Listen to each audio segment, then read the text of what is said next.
या कुन्देन्दुतुषारहारधवला या शुभ्रवस्त्रावृता या वीणावरदण्डमण्डितकरा या श्वेतपद्मासना या ब्रह्माच्युतशङ्करप्रभृतिर्देवैः सदा वन्दिता सा मां पातु सरस्वती भगवती निःशेषजाड्यापहा। सा मां पातु सरस्वती भगवती निःशेषजाड्यापहा। भगवतीं सरस्वतीं नमस्कृत्य अद्यतनीनं पाठम् अहम् इदानीं प्रारम्भयामि। अद्य यस्य पाठम् इदानीमहं कर्तुं करिष्यामि तत्र अतीव वैशिष्ट्यमयो श्लोकः वर्तते। विशिष्टतायुक्तः अयं श्लोकः विद्यते। एकः राजः तत्र प्रजाः प्रति कथं टैक्स करं कथं स्वीकुर्यात्, प्रजाभ्यः कथं करं स्वीकुर्यात् तद्विषये इदानीम् उक्तं विद्यते अस्मिन् श्लोके।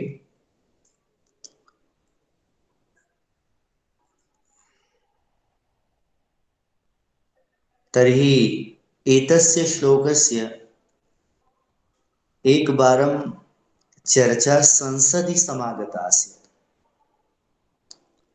पूर्वं मया उक्तम् आसीत् अस्माकं भारतसर्वकारस्य वित्तमन्त्री अस्ति कः, काशी सीतारमण महोदया वर्तते। तो यदा सः बिल् संसदि प्रस्तोतुम् आगतवती आसीत् सः प्रारम्भे एव एतस्य श्लोकस्य गानं कृतवती आसीत्। पश्यन्तु, कालिदासेन कृताः एते श्लोकाः अधुनापि तत्र भूयसीं प्रासंगिकतां निर्वहन्ति। अत्र पश्यन्तु, अयं श्लोकः अतीव उत्तमः सर्वकार्यस्य कृते, राज्यां कृते। अत्र राजतन्त्रं नैव वर्तते इदानीम्, अत्र तु प्रजातन्त्रं प्रचलति। प्रजातन्त्रे सर्वकारः भवति, सर्वकारः जनैः निर्वाचितः, जनैः निर्वाचितः भवति सर्वकारः। अतः अत्र तु प्रजातन्त्रम्, अत्र तु लोकतन्त्रम्, राज्यतन्त्रं नासीत्। परन्तु राज्यतन्त्रस्य दिग्दर्शनं कार्यते इदानीं कालिदासेन। लोके अस्मिन् अर्थेन विना किमपि न प्रवर्तते। अत्र राज्यः कानि सन्ति कर्तव्यानि, अर्थेन सह तस्य कः सम्बन्धः, धर्मेण सह तस्य कः सम्बन्धः, कामेन सह इति तस्य कः सम्बन्धः। अग्रे ये श्लोकाः समागमिष्यन्ति तत्र कालिदासेन अतीव मनोरमतया वर्णितोऽयं विषयः वर्तते। अतीव आकर्षकः, अतीव सुन्दरः विषयः समुपस्थापितः तत्र अग्रिमेषु श्लोकेषु। तद अर्थेन सह कीदृशः सम्बन्धः राज्ञः वर्तते, कामेन सह। द्वयोः सीमा कीदृशी अस्ति, कीदृक् वर्तते। तत्र कामस्य प्राबल्यं नैव भवेत्, अर्थस्य प्राबल्यं नैव भवेत्। पुनश्च तत्र अर्थस्य प्रभावः धर्मे, अर्थः धर्मेण नियन्त्रितः स्यात्, कामः धर्मेण नियन्त्रितः स्यात्। एवं स्थितिः तत्र भवेत्। अतीव आदर्शमया वार्ता प्रस्तुता अस्ति कालिदासेन अग्रिमेषु श्लोकेषु। परन्तु अत्र अर्थं विना तो किमपि न प्रवर्तते लोके अस्मिन्। अर्थेन सम्बद्धाः सन्ति। आधुनिकोऽयं लोकः सम्प्रति आर्थिकयुगः इति उच्यते। अतः आर्थिके युगे अस्मिन्नपि तत्र अर्थस्य भूयसी प्रासंगिकता वर्तते। सर्वकारेण किम् आचरितव्यं, राज्ये किम् आचरितव्यम् इति विषये तु पूर्वं निगदितं कालिदासेन। परन्तु सर्वकारेण किम् आचरितव्यं, किं करणीयं तत्र टैक्स विषये, कर विषये, यानी टैक्स उच्यते। आङ्ग्लभाषायां टैक्स, हिंदी भाषायां, संस्कृत भाषायां वा टैक्स उच्यते, टैक्स। तो वयं सर्वे किं कुर्मः? करं दद्मः। अस्माकं यः करः भवति सः करः सर्वकारेण स्वीक्रियते। पुनश्च सर्वकारः स्वकीयानि सर्वाणि कार्याणि एव साधयन्ति। तत्र विभिन्न पदेषु ये नियुक्ताः सन्ति सर्वकारीयाः जनाः, ते सर्वे अस्माभिः यत् करः दीयते तत् करस्यानुसारेणैव तेषाम् आजीविका भवति।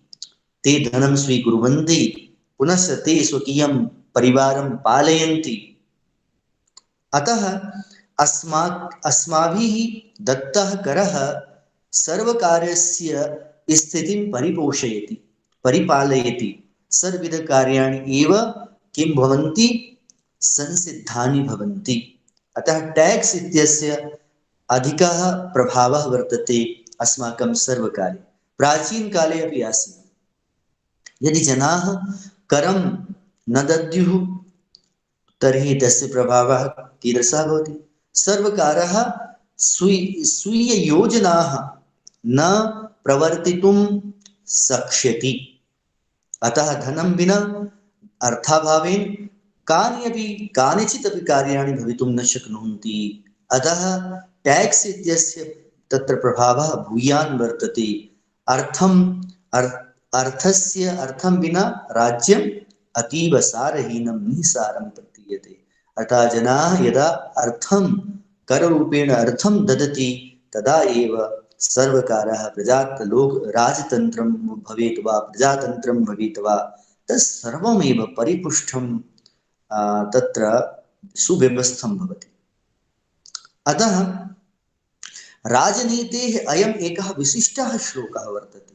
एतदर्थम् अहम् अद्य पुनः पूर्वमेव सर्वम् उक्तवान्। इदानीम् अहं भवतां पुरतः वच्मि एव। अतीव सुन्दरः श्लोकः वर्तते।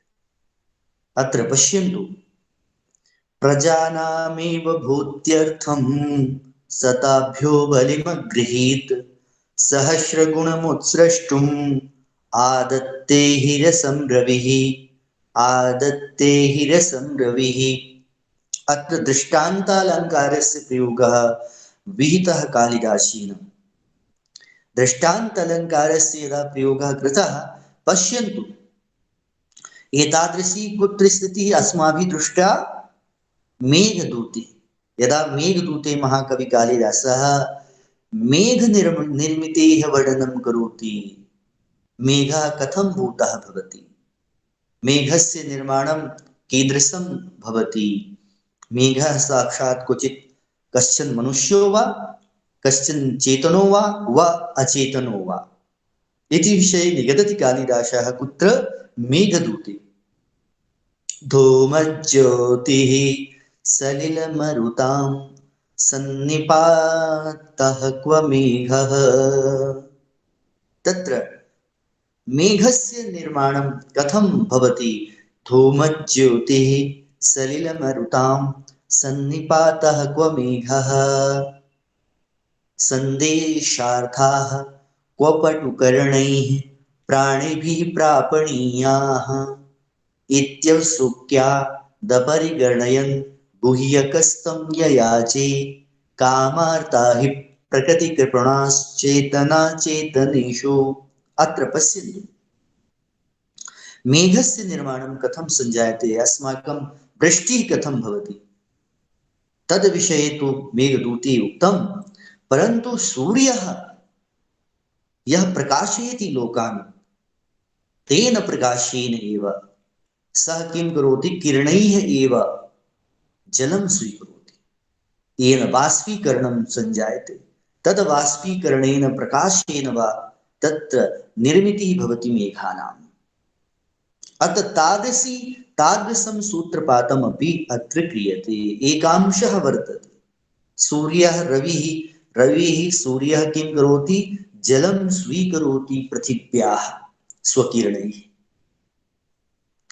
अतः तेनेव बाष्पीकरणं तद् बाष्पीकरणम् उच्यते, तद् बाष्पीकरणम् उच्यते। अस्माकं विज्ञाने बाष्पीकरणम् इति उच्यते। तद् बाष्पी जलं बाष्पीभूत्वा एव बाष्पीभूय एव यदा उपरि गच्छति तदा तदेव मेघनिर्माणस्य कारणं भवति। अतः धूमज्योतिः धूम ज्योतिः सलिल मरुत् इति चतुर्णां संयोगः सन्निपातः समूहः एव उच्यते मेघः। अतः अत्र कः प्रसंगः वर्तते तदहं वच्मि यत् जलस्य धूमज्योतिः सलिल सलिल इति पदस्य प्रयोगः कृतः तत्र कालिदासेन। तत्र रविः स्वकिरणैः एव जलं स्वीकरोति, तथा एव तज्जलं मेघनिर्मितेः कारणं भवति। तादृशम् अयं दृश्यमपि अयं श्लोको प्रस्तौति। अत्र पश्यन्तु, पुनः पठामः। प्रजानामेव भूत्यर्थं शताभ्यो बलिमग्रहीत् सहस्रगुणमुत्सृष्टुम् आदत्ते हिरसं रविः आदत्ते हिरसं रविः।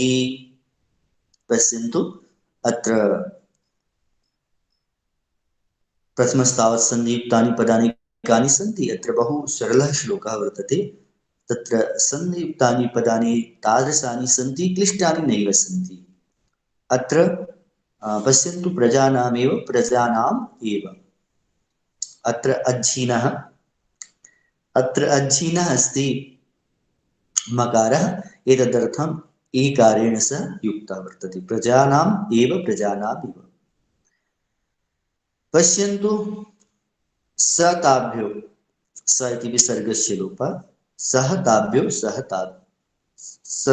सहताभ्यो सताभ्यो सह ताभ्यो बलिमग्रहीत।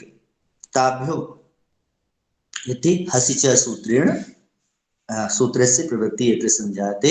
यदा पृथक् कुर्मः तो ताभ्यो इति ताभ्यः बलिमग्रहीत बलिम् अग्रहीत इति अकारः तत्र मकारेण सह युक्तः संजातः। यथा प्रजानामेव मकारः एकारेण सह युक्तः जातः। ताभ्यो इत्यत्र सूत्रस्य प्रवृत्ति संजाते, तत्र स इत्यत्र विसर्गस्य लोपः संजातः। पुनश्च तो तर्हि अत्र उपर्युक्त द्वयोः चरणयोः यदा पदविच्छेदं कुर्मः तथा कानि कानि पदानि अस्माभिः लप्स्यन्ते पश्यन्तु एकवारं। प्रजानाम् एव भूत्यर्थं सः ताभ्यः बलिम् अग्रहीत्। एवं पदानि उपरि द्वयोः चरणयोः अस्माभिः लप्स्यन्ते। पुनश्च तत्र अन्ते एव अस्माभिः तत्र तृतीयचतुर्थचरणयोः अवलोकनं करिष्यति। पश्यन्तु, सहस्रगुणमुत्सृष्टुम्। अत्र पश्यन्तु, सहस्रगुणम् उत्सृष्टुम् आदत्ते। अत्र पश्यन्तु, सहस्रगुणम् इत्यस्य अन्ते मकारः, तस्य अग्रे वर्तते उकारः, अतः उकारः साक्षात् तत्र आगतो भविष्यति। अतः सहस्रगुणमुत्सृष्टुम् आदत्ते इति सहस्रगुणम् उत्सृष्टुम् आदत्ते। एवं हीरसं रवि अत्र नास्ति सन्धि, तो अत्र वयं पदविच्छेदं दृष्टवन्तः। पुनश्च अत्र समस्त पदानि कानि सन्ति। यथा पश्यन्तु, सहस्रगुणं पुनश्च भूत्यर्थं यदि पदद्वयं वर्तते यत्र समासः वर्तते। भूत्यर्थं भूत्यै इदम् इति भूत्यर्थं, भूत्यै इदम् इति भूत्यर्थम्। अत्र अर्थेन नित्य समासो विशेषलिङ्गता इति चेति वक्तव्यं। सूत्रेण समासः भवति, नित्यसमासः भवति अर्थपरेण सह। अतः भूत्यै इदं भूत्यर्थं। पुनश्च पश्यन्तु, सहस्रगुणं, तो सहस्रं गुणाः यस्मिन्, तत् सहस्रगुणम्। अत्र उत्सृष्टुम् इति पदस्य विशेषणं वर्तते, कर्मपदं वर्तते अत्र। तो सहस्रगुणं पश्यन्तु, तो सहस्रगुणम् इति तु कर्मपदमस्ति, परन्तु अत्र रसशब्दस्य तेन सह अन्तर्भावः अस्माभिः करिष्यते। तो सहस्रगुणम् अत्र सहस्रं गुणाः यस्मिन् तत् सहस्रगुणम्, सहस्रगुणः तं सहस्रगुणम्, एवम् अस्माभिः तस्य विग्रहः अस्माभिः करिष्यते। पश्यन्तु, सहस्रगुणाः यस्मिन् तत् यथा तथा एव भवति सहस्रगुणम्, सहस्रगुणम्। अत्र पश्यन्तु,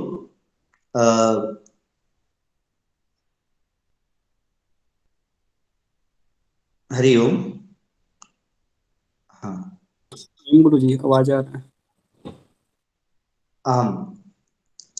तो तर्हि वयं दृष्टवन्तः अत्र कानि समस्तपदानि सन्ति। पुनश्च वयम् इदानीं पदानां परिचये वो अन्वयम् इदानीं वयं करिष्यामः। अन्वयः कः भविष्यति पश्यन्तु, अत्र वाक्यद्वयं वर्तते, वाक्यं द्वयं। तो एकं वाक्यम् अपरस्य वाक्यस्य प्रथमं वाक्यं बिम्बं, द्वितीयं वाक्यं तस्य प्रतिबिम्बं वर्तते। एतदर्थमेव अत्र दृष्टान्तालङ्कारः वर्तते। अत्र यत्र वयं किं कुर्मः, यदा वयं स्वकीयं संवरणं कुर्मः तदा दर्पणस्य पुरतः गच्छामः, दर्पणं पश्यामः। यदा दर्पणं पश्यामः तो दर्पणे कः किं वयं पश्यामः, स्वकीयं चित्रं पश्यामः, अहं कीदृशः अस्मि, तस्य प्रतिबिम्बं वयं पश्यामः। तथा एव प्रथमं वाक्यं बिम्बं, द्वितीयं वाक्यं प्रतिबिम्बं वर्तते। अयम् आशयः वर्तते।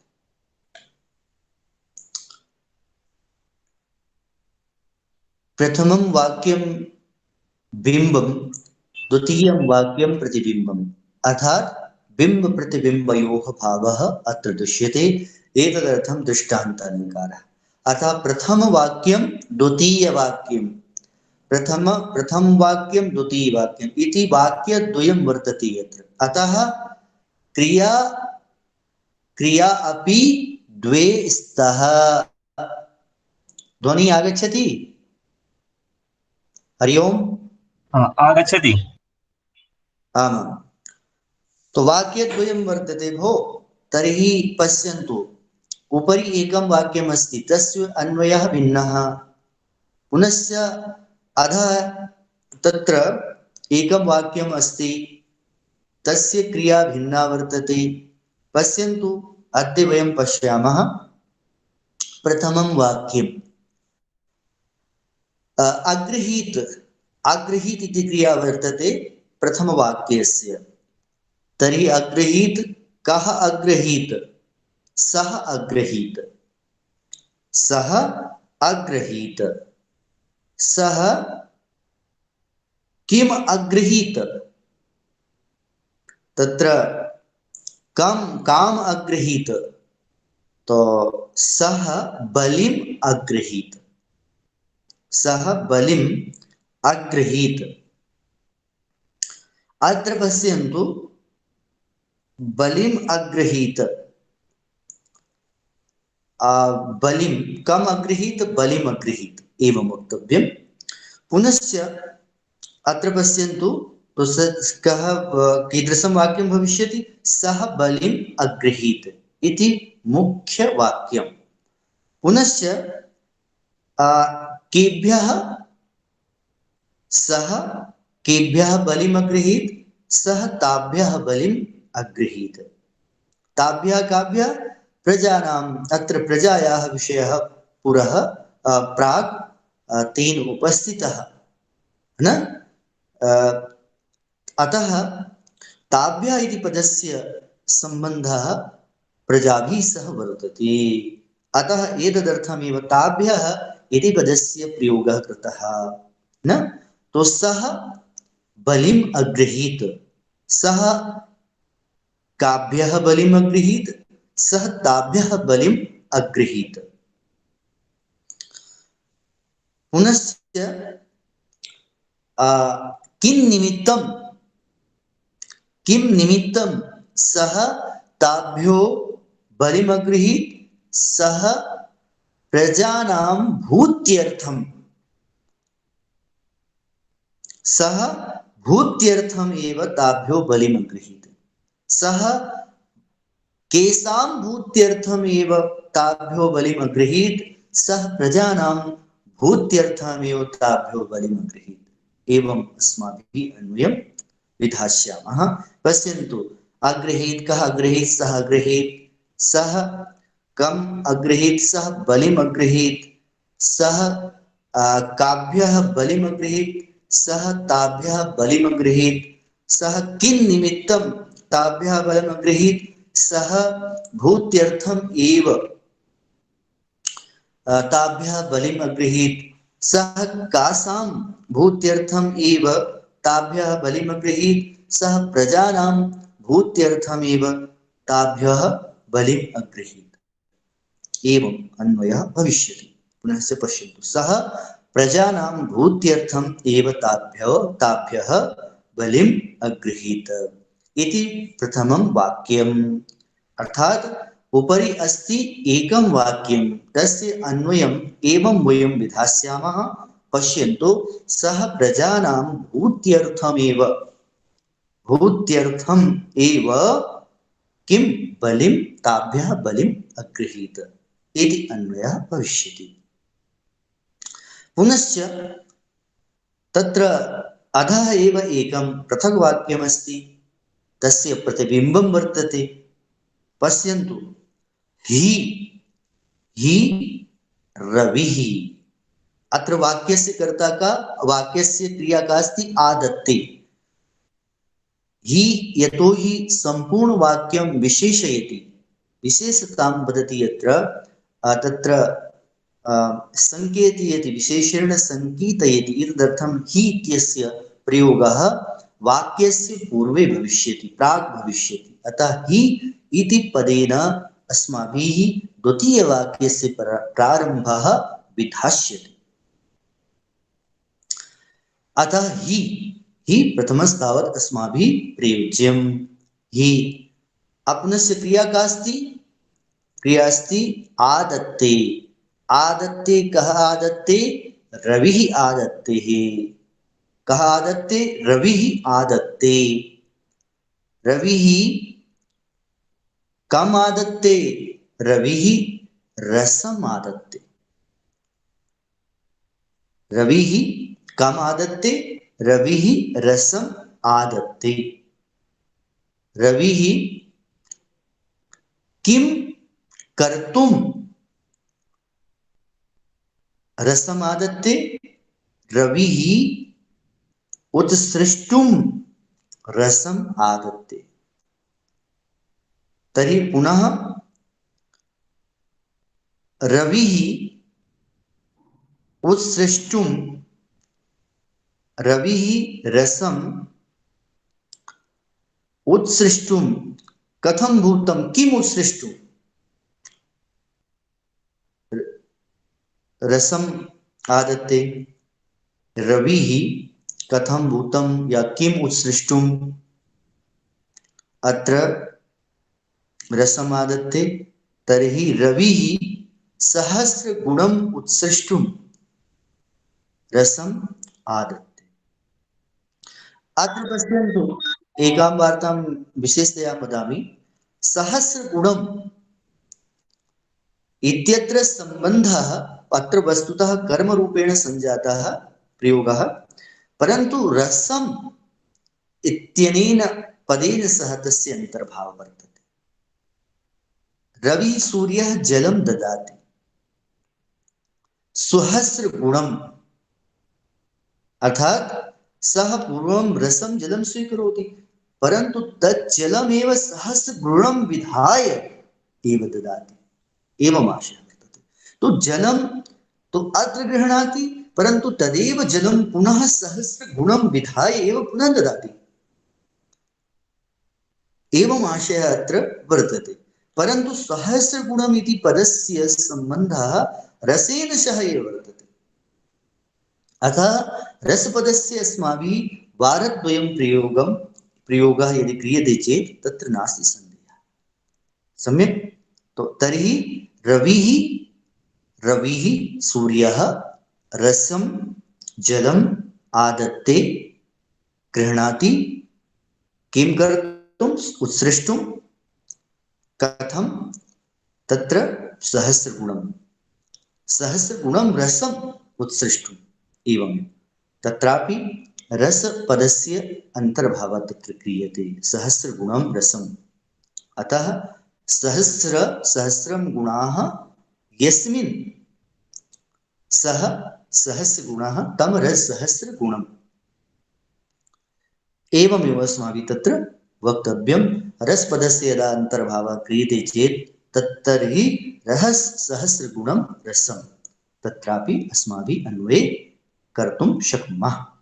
पश्यन्तु अत्र पुनः तस्य कः अन्वयः भवति अधः तत्र तृतीय चतुर्थचरणयोः। पश्यन्तु एकवारं। रविः रसं सहस्रगुणं रसम् उत्सृष्टुम् आदत्ते, एवं भविष्यति। तो रसस्य सहस्रगुणं रसम् इत्यत्रापि अन्तर्भावः अस्माभिः करिष्यते। सम्यक्? यदा तत्र अन्तर्भावः क्रियते चेत् तदा अर्थः स्वयमेव स्फुटीभवति, अतीव स्पष्टः।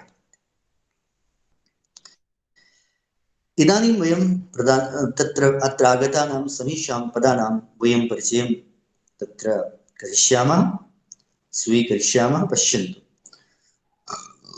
प्रजानामेव अत्र प्रजानाम् एव इत्यत्र कास्ति आकारान्त अजन्त आकारान्त स्त्रीलिङ्ग शब्दः वर्तते।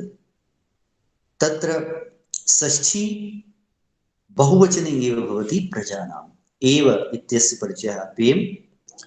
भूत्यर्थम्, अत्र भूत्यर्थम् इति अत्र वर्तते प्रथमा भूत्यर्थम्। अत्र प्रथमा विभक्तौ एव एकवचने एतस्य रूपम् इदानीम् अत्र अस्ति। पुनश्च सा इत्यस्य कः परिचयः अस्ति? सा इत्यस्मिन् तत्र तत्शब्दः अस्ति, तस्य प्रथमा विभक्तौ पुल्लिङ्गे प्रथमा विभक्तौ एकवचने अस्ति। सः सर्वनाम शब्दः अस्ति, तस्य सामान्यः परिचयः। ताभ्यः इत्यत्रापि तत्शब्दस्य स्त्रीलिङ्गस्य सर्वनाम स्त्रीलिङ्गस्य तत्र चतुर्थी विभक्तौ बहुवचने भवति, ताभ्यः। बलिम् इत्यस्य तत्र परिचयः कः अस्ति? अत्र प्रातिपदिकं बलि वर्तते। पुनश्च बलि इत्यस्य वर्तते अत्र अजन्त इकारान् पुल्लिङ्ग शब्दः, तस्य रूपाणि कविगच्छन्ति। एवं द्वितीया विभक्तौ एकवचने एव द्वितीया विभक्तौ एकवचने एव बलिं भवति, बलिम्। अग्रहीत, अत्र गृह धातु वर्तते। अत्र धातु कः अस्ति? अत्र धातु अस्ति गृह धातु। तस्मात् लुङ् एव, यानी लुङ् लकारे एव प्रथम पुरुषस्य एकवचने एव इदं पदं भवति। पश्यन्तु अत्र सहस्रगुणं यदि वयं बहुव्रीहि समासः अत्र क्रियते तर्हि रस इति पदस्य यदि वयम् अन्तर्भावः क्रियते तर्हि अत्र प्रातिपदिकं सहस्रगुण पुनश्च अस्य परिचयः कः अजन्त अकारान्त पुल्लिंग शब्दः तस्य रूपाणि रामोच्चलिष्यन्ति अतः अत्र द्वितीया विभक्तौ एकवचनस्य रूपम् अस्माभिः अत्र अवगमिष्यति। उदसृष्टुम् अत्र उद उपसर्ग पूर्वकात् सृज धातोः तुमुन् प्रत्ययः यदा क्रियते तदा भवति उत्सृष्टुम्। पश्यन्तु पुनश्च रसम रसम इति पदस्य प्रातिपदिकं किं रस प्रातिपदिकम् अस्ति। पुनश्च अत्र परिचयकः अजन्त अकारान्त पुल्लिंग शब्दः तस्य रूपाणि रामवत् अतः द्वितीय विभक्तौ एकवचने एव रसम् इति रूपं भविष्यति है ना। अत्र पश्यन्तु एवं परिचय अत्र हि इति अव्ययम् क्षम्यताम् आदत्ते आदत्ते आङ् उपसर्गपूर्वकात् दादाने धातोः तत्र किम् आत्मनि आत्मनि तत्र पदे लट् लकारे प्रथम पुरुषस्य एकवचने एव भवति आदत्ते। पुनश्च अत्र हि इति अव्ययं रसम् रसम् इत्यस्य प्रयोगः अस्माभिः उक्तम् और रविः इत्यस्य कः आशयः वर्तते पश्यन्तु तस्य प्रातिपदिकं किम् अजन्त इकारान्त पुल्लिंग शब्दः तस्य रूपाणि कविवत् चलन्ति अतः प्रथमा विभक्तौ एकवचने रूपं भवति रविः। तोयम् एवं सर्वेषां पदानां दिग्दर्शनं वयं कृतवन्तः। अत्र कः आशयः का व्याख्या भविष्यति एकवारं वयं पश्यामः। व्याख्या का सः कः दिलीपः सः कः दिलीपः राजा दिलीपः सः कः नृपः दिलीपः प्रजानां जनानां भूत्यर्थं कल्याणाय वृद्ध्यर्थं विकासाय वा विकासार्थं वृद्ध्यर्थं विकासार्थं एव ताभ्यः प्रजाभ्यः बलिं करम् अगृहीत स्वीकरोति स्म गृह्णाति स्म। तो सः दिलीपः प्रजानां जनानां भूत्यर्थं कल्याणार्थं कल्याणाय एव ताभ्यः प्रजाभ्यः बलिं टैक्स करम् अगृहीत गृह्णाति स्म स्वीकरोति स्म। हि इत्यस्य आशयः हि यथा रविः सूर्यः सहस्रगुणं सहस्रधा सहस्र गुण मात्रिकं रसम् अंतर्भाव इति क्रियते जलम् उत्सृष्टुं उत्सृष्टुम् इति दातुं रसं जलम् आदत्ते गृह्णाति स्वीकरोति। तो ग्रह अत्र पश्यन्तु व्याख्या अस्माभिः दृष्टा एक बार हम पुनः अस्माभिः अवलोकितव्यम्। अत्र सः दिलीपः प्रजानां भूत्यर्थं प्रजानां जनानां भूत्यर्थं कल्याणार्थं विकासनार्थम् अत्र एव ताभ्यः प्रजाभ्यः बलिं करं अगृहीत स्वीकरोति स्म। हि यथा रविः सूर्यः सहस्रगुणमात्रकं या सहस्रधा सहस्रगुणमात्रकं रसं जलम् उत्सृष्टुं त्यक्तुं दातुं रसं जलम् आदत्ते गृह्णाति स्वीकरोति। एवं अस्य श्लोकस्य व्याख्या अस्ति। पुनश्च कः अर्थः इदानीं संस्कृत भाषायां वयं पश्यामः। सः राजा दिलीपः प्रजानां जनानां कल्याणाय तेषां विकासाय तेषाम् उत्कर्षाय तेभ्यः करं स्वीकरोति स्म। अर्थात राजा दिलीपः तेभ्यः जनेभ्यः यत् करं स्वीकरोति स्म तत् करं स्वकीय भोगाय स्वकीय विलासाय विलास परिपूर्त्यै एव तस्य धनस्य प्रयोगं न करोति स्म। यद् धनं स्वीकरोति स्म तद्धनेन सह इतोपि धनं योजयित्वा पुनश्च विकासनार्थाय प्रजानाम् उत्कर्षाय वृद्ध्यर्थमेव तस्य धनस्य प्रयोगं सः करोति स्म इत्याशयः अस्ति। तस्य एवम् आशयः नासीत् कि कदापि सः तेभ्यः धनं स्वीकृतवान् पुनश्च स्वकीय परिपोषणाय तद्धनम् एकस्मिन् स्थाने निगूहितवान् तत्र स्थापितवान् पुनश्च तस्य प्रयोगं न करोति स्म। और प्रजाः अतीव दरिद्राः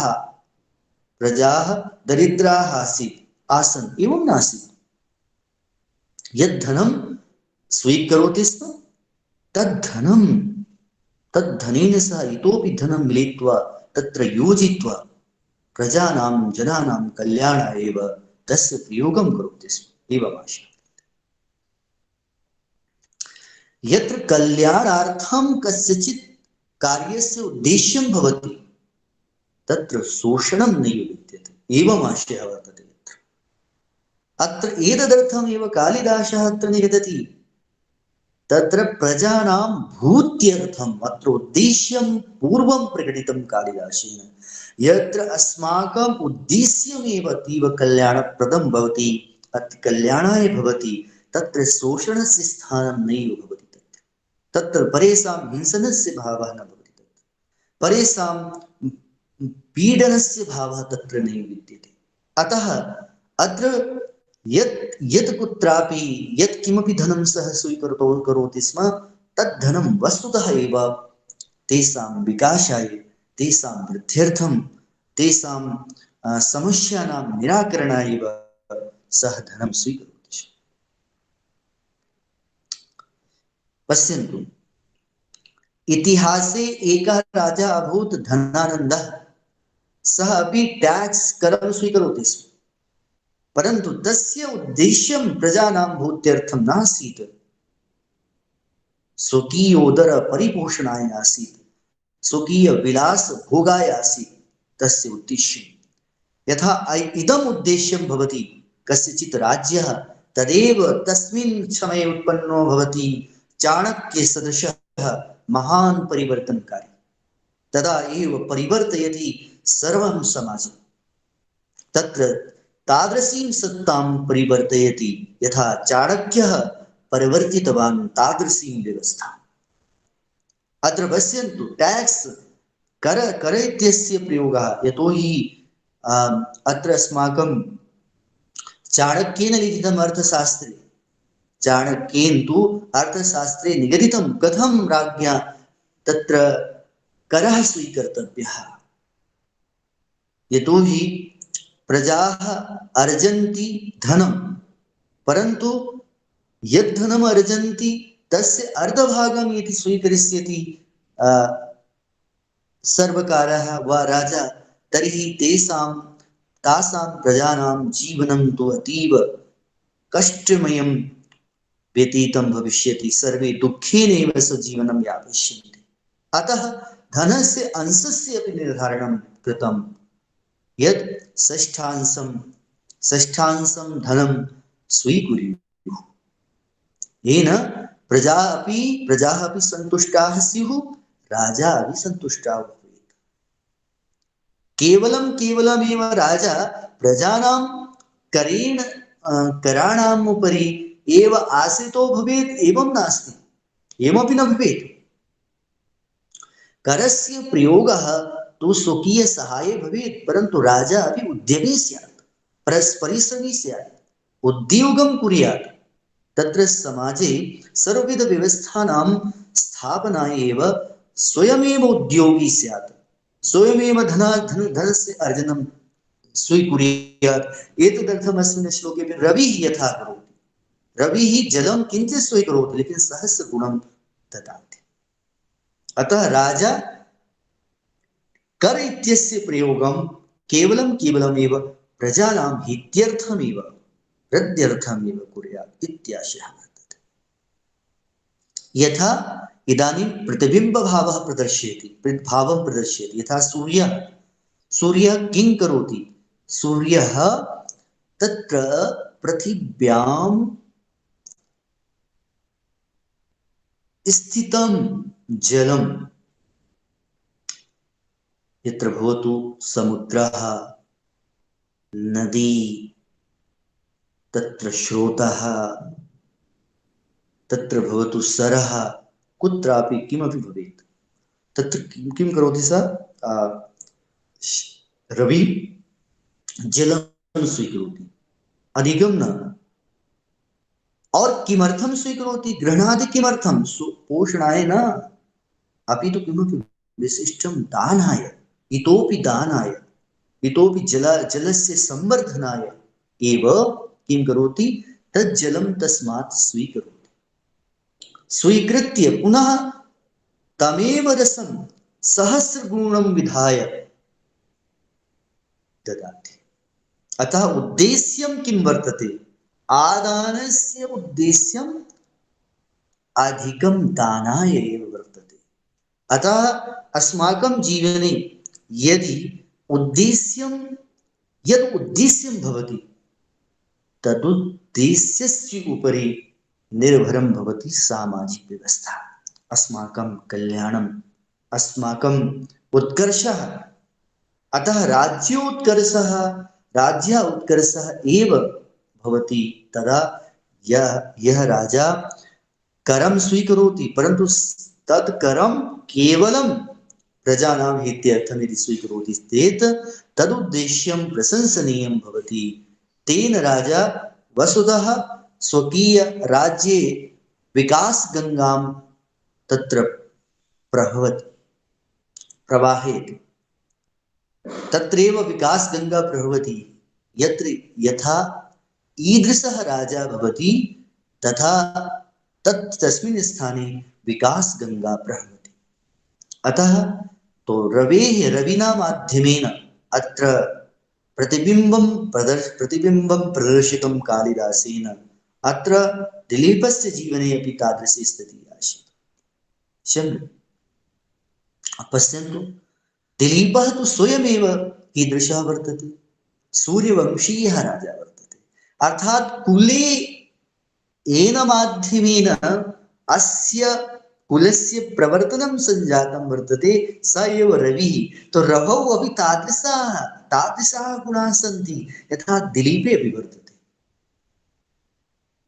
दिलीपे अपि तादृशः, तो सूर्येण प्रवर्तितः अयं वंशः वर्तते, तो सूर्ये अपि तादृशाः गुणाः सन्ति यथा रवौ विद्यते, यथा दिलीपे विद्यते। एवं वर्तते, अत्र गुणयोः समानता अपि दृष्टा अस्ति। सम्यक्। इदानीं बिम्बप्रतिबिम्बभावेन अत्र अस्ति दृष्टान्त अलङ्कारः। दृष्टान्त अलङ्कारस्य तत्र चन्द्रालोकारेण लक्षणं निगदितं। चेद बिम्ब प्रतिबिम्बत्वं दृष्टान्तस्तदलङ्कृतिः। अत्र चन्द्रालोकारेण जयदेवेन अत्र निगदितम् इदं लक्षणं चेद बिम्ब प्रतिबिम्बत्वं दृष्टान्तस्तदलङ्कृतिः। अत्र वाक्यं प्रथमं बिम्बं, वाक्यं द्वितीयं प्रतिबिम्बम्। अतः बिम्ब प्रतिबिम्बभावेन अत्र दृष्टान्तः वर्तते। अनुष्टुप् छन्दसः प्रयोगः वर्तते अत्र। पश्यन्तु, हिंदी भाषायाम् अस्य श्लोकस्य कः अर्थः एकवारं वयं पश्यामः। बहुत ही सुंदर श्लोक है ये, और इस श्लोक का प्रयोग बहुत सारे लोग करते हैं, बहुत सारे विद्वान करते हैं जब जो है व्यवस्था की बात आती है। एक राजतंत्र हो या प्रजातंत्र हो। आज हम देख रहे हैं कि हमारा जो है प्रजातंत्र है। राजतंत्र प्राचीन में था, जब ये रघुकुल के राजा थे, रघुकुलीय राजा थे, तो प्रजातंत्र था, और फिर उसके बाद राज परंपरा चली है। तो राज्य परंपरा में राजा का जो कर्तव्य है वो प्रजा का कल्याण करना है। तो प्रजा का कल्याण कैसे हो सकता है? प्रजा का कल्याण होगा जब प्रजा और राजा दोनों मिलकर के एक साथ काम करेंगे। राजा को उसके सहयोगार्थ जब प्रजा धन देगी तो प्रजा राजा उस धन को लेकर के और अपने परिश्रम द्वारा कमाया गया धन उसको उसके साथ प्रजा के द्वारा दिया गया धन उसको मिला करके प्रजा के हित में लगा देता है, ना कि अपनी उदर पूर्ति और अपने उसके लिए लगा देता है। और प्रजा से धन ग्रहण करने की जो स्थिति बताई गई है कि किस प्रकार धन ग्रहण करना चाहिए, ये नहीं कि प्रजा ने धन बहुत सारा कमाया, जितना कमाया उसका पूरा अंश ले लिया, ये एक प्रकार का शोषण है। या जितना कमाया है उसका आधा ले लिया, ये भी शोषण है। प्रजा से उतना ही धन लेना चाहिए जैसे एक भौरा एक पुष्प में बैठ करके उसके रस को ले जाता है और कोई नहीं बता पाता कि इसमें भौरा बैठा था, इसमें कितना ले गया। इतना मात्रा होना चाहिए कि प्रजा को एहसास न भी हो कि मैंने कितना दे दिया, और राजा को उससे तुष्टि भी हो जाए।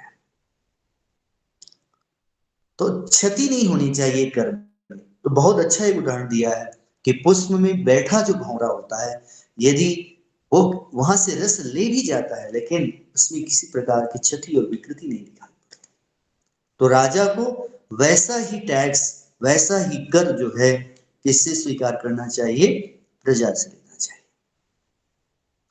प्रजा से लिया गया अधिक धन प्रजा का शोषण है, उसमें दुख असंतोष पैदा कर देता है, प्रजा में अशांति फैल जाती है, क्योंकि प्रजा में का अपना परिवार होता है, परिवार के पालन पोषण के लिए धन की आवश्यकता होती है, और यदि राजा उनसे ज्यादा टैक्स ले रहा है तो इसका आशय ये हो गया कि उसके परिवार में असंतुलन हो जाता है, और फिर वो धन लेकर के विकास में नहीं लगा रहा है, कल्याण में नहीं लगा रहा है, और उस धन का प्रयोग वो अपने उदर पोषण में लगा रहा है, अपनी तिजोरियां भर रहा है, उस धन को कहीं गाड़ रहा है, कहीं सुरक्षित कर रहा है, और अपने आप को दरिद्र घोषित करके फिर प्रजा से कर वसूलने की चेष्टा करता है। तो ऐसे कुचक्री राजा होते हैं, ऐसे गलत राजनीति वाले राजा होते हैं। तो इस प्रकार के राजा उस राजतंत्र के लिए एक क्या है? एक कलंक है, एक ऐसा अंश है जो कि जिसको परित्याज्य अंश है। ऐसे अंश का जो है परित्याग कर देना चाहिए। जब प्रजा असंतुष्ट हो, प्रजा दुखी हो राजा के इस प्रकार के व्यवहार से, तो ये समझ लेना कि वो राजा हेय है, वो राजा त्याज्य है, वो राजा राज करते हुए भी राजा की तरह नहीं, एक हिंसक बलात्कारी की तरह है। तो टैक्स की व्यवस्था आज हमारे इस प्रजातंत्र में भी है। हम लोग भी टैक्स देते हैं, हमारे टैक्स के द्वारा ही सरकार हमारे टैक्स को ग्रहण करके उसे संचित करके अपनी विभिन्न योजनाओं में उसे लगाती है। सरकारी जो हमारे कर्मचारी हैं उनमें भी वो टैक्स कहीं ना कहीं किसी किसी रूप में जाता है, उन्हें दिया जाता है। तो सरकार भी अपनी संपूर्ण व्यवस्थाओं को संचालित करने के लिए टैक्स पर आश्रित होती है, कर पर आश्रित होती है। क्योंकि अगर मान लो 130 करोड़ भारतीय हैं, तो अगर 130 करोड़ भारतीयों ने एक एक रुपए यदि दे दिया तो 130 करोड़ तो यही हो गया। तो हम जो है 130 करोड़ जब इकट्ठा हो जाएगा, तो अब जैसे कहीं सड़क बन रही है, सड़क का निर्माण हो रहा है, कहीं पर जो है पुल बनाए जा रहे हैं, कहीं पर जो है सेनाओं का परिरक्षण हो रहा है। अब ये टैक्स से ये सब पैसा कहाँ जा रहा है? सेनाओं का रक्षण और सेनाओं को भोजन मिल रहा है, सेना को वेतन मिल रहा है, सेनाओं का हर तरह से परिपोषण किया जा रहा है, तो वो कि धन कहाँ जा रहा है? इसी प्रकार धन जा रहा है, रक्षा में, सुरक्षा में जा रहा है, और इसके अलावा जो है शिक्षा में जा रहा है। सरकार बहुत सारी योजनाएं चला रही है शिक्षा के लिए, वहां पर सरकारी विद्यालय चलाए हैं, वहां पर लोगों को वेतन देना, सब कुछ करना।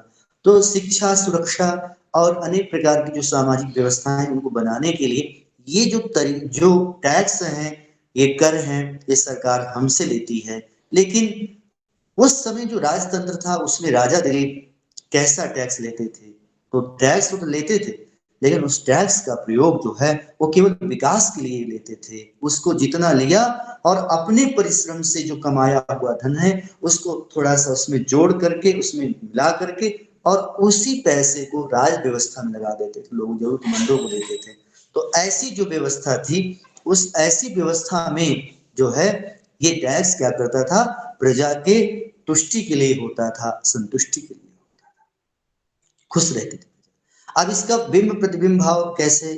प्रतिबिंब भाव कैसे? जैसे देखो सूर्य होता है, सूर्य जो है जल जब ग्रहण करता है तो वो बाष्पीकरण के द्वारा, जब सूर्य की तीव्र किरणें जल को घर्मित करके उसे लेती हैं, वो बाष्पीकरण करती हैं, वाष्प रूप में जाता है, तो वो क्या होता है?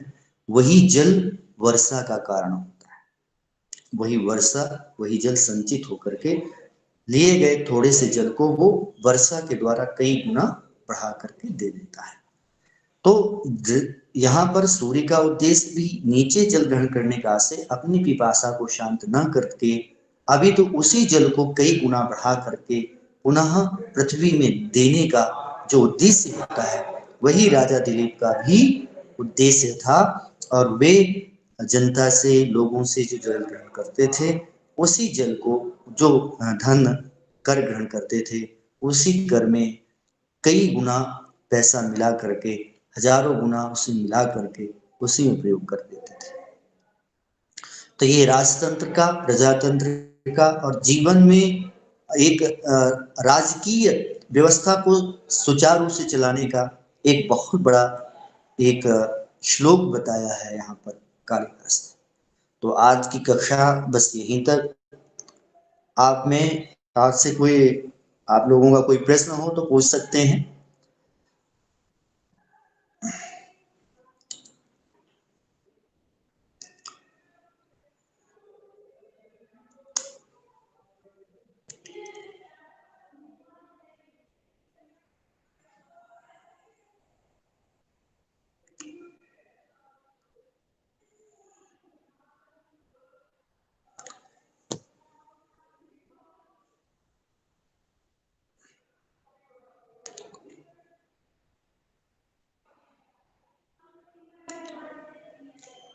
चलिए, मुझे लगता है प्रश्न किसी को नहीं है।